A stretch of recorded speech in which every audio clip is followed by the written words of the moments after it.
Good morning. This is the turnoff for the shelter that I stayed at last night. It's 5:42. Slept pretty good last night. I had to sleep in the shelter. There's no tent sites here.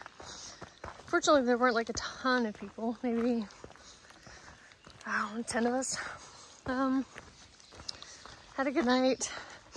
Plan today is to go to the Lookout Hostel, which is in 4 miles, and do laundry, take a shower, charge stuff, of course, and then hike out. I'm not gonna stay. The next stretch is annoying because there's a lot of water, and the water sources are very, very far away from the trail for like 20 miles or something. So yeah, we'll figure it out. But I'm gonna get to the hostel first and I'll figure it out after that. I'll be there for a few hours. I did buy permethrin at the store the other day, so I'm gonna dry my clothes and then permethrin them, and it'll take a couple hours probably for them to dry. So I will be at the hostel for a long time. I don't know how long, but many hours, I'm assuming. So, all right, check in later. It's 6:30. I have a little less than 2.5 miles to go, and some wonderful person left water here. I'm not gonna take any because I can get water at the hostel, but this is the dry stretch. And even at the shelter, you gotta walk 1.2 miles off trail to get water. So that's so wonderful. Thank you, whomever you are. That's incredible. Here's what the trail looks like right now. It's not too bad. The rocks are spaced enough to dodge them. None of the big boulders or anything. And on that first mile and a half looked like an old road walk. So some rocks similar to this, but not pointing up or anything. There's the trail. Let's hope it stays this easy, but probably not. You can see the beams of sunlight on the trail. They're pretty.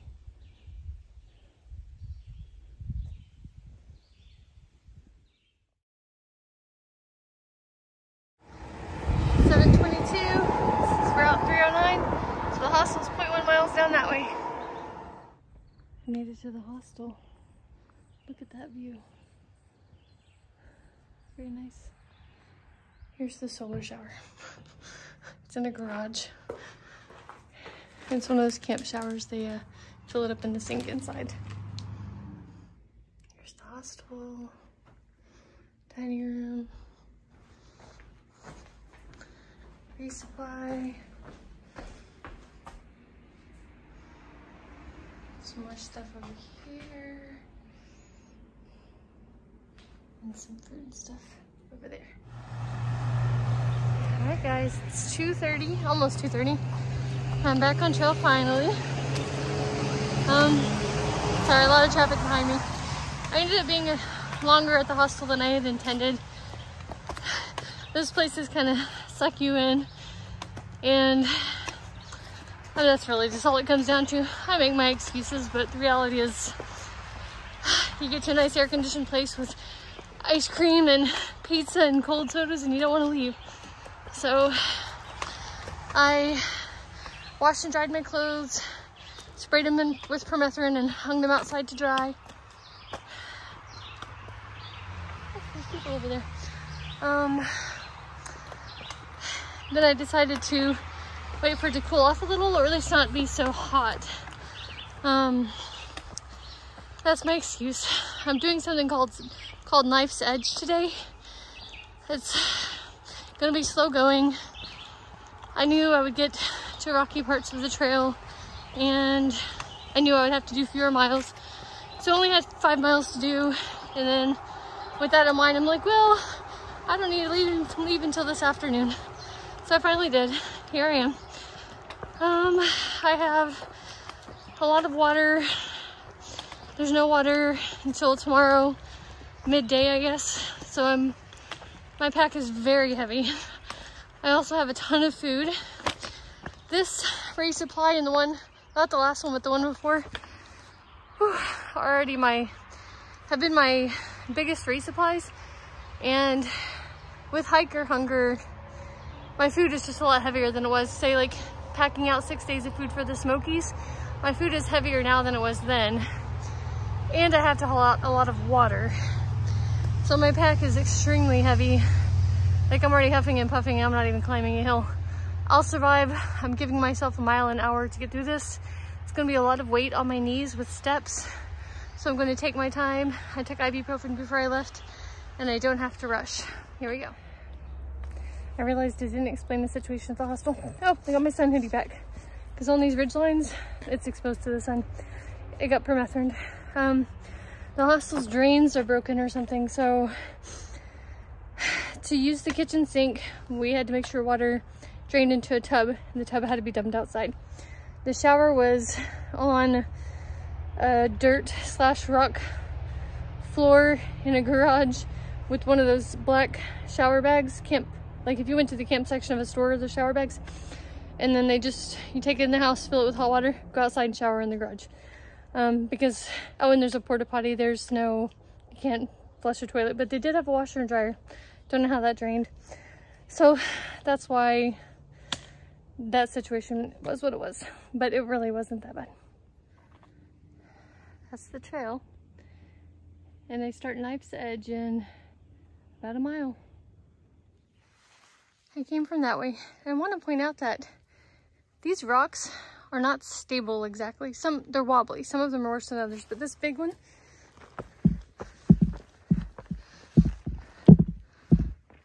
that one right there does the same thing. I would say 10% of the rocks out here, when you walk on them, wobble. The big ones are still more stable, but some of the smallerish ones, they wobble and it's kind of hard to balance. Trekking poles aren't too useful because they just kind of dig in between the rocks and they sink and stuff. But I'm going slow. This is it. This is the start of Knife's Edge.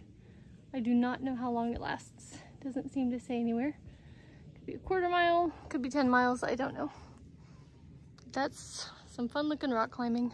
Not. It's like the people who made this trail hate hikers. How am I supposed to even get through that? No, it doesn't look like it, but that's uphill too. All right. I'm in a stable spot for just a minute, so I thought I'd record a bit of a view. All right, you can't turn that way, so I have to go back this way. This climb sucks. Ugh, there. That's where it came from. Oh, it is horrible. Guys, it's just scary. It's just scary. Hi. Came from there. It doesn't end. Every time I reach a summit, I think it's over and it just keeps going. It's not ending. Okay, I think I'm done with the Knife Edge part. I have no sense of how long it is because it took me forever. I feel like I scraped 50 holes in the bottom of my backpack. All right, well, I said boulder climbing, but it's not Knife Edge. Oh, here we go. Here's the trail now. It's 4:47. I have 2.5 miles left to go. So that took a couple of hours just to go 2.5 miles. Guys, it's 5:18. There's a bunch of people here to do graffiti removal and they give me a cold bottle of water. And it has been warm, so it's awesome. There's a lot of graffiti out here. I didn't look to see how far I have, but it's gotta be a mile or less. There's the volunteers cleaning up the graffiti. Some on their way too. There's a butterfly.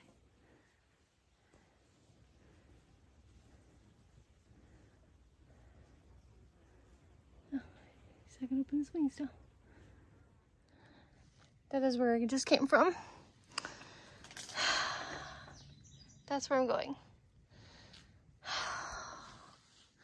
All those easy days in Pennsylvania, not worth it. Not worth this anyway. Okay, gotta get going. That is what I had to climb down. Like, you're just supposed to jump 6 feet down with a 35-pound pack on your back and not break your knees or ankles. Seriously? And I'm not even done. Hey guys, it's 6:10. I'm approaching Big Oven Knob Shelter, built in 1937. I think that's the turnoff. I absolutely hated it today, at least the second half of today. I wouldn't wish that on my worst enemies. I don't feel like I should have to come out here and risk death to hike. It's just not safe. It depresses me. Here's the tiny little shelter.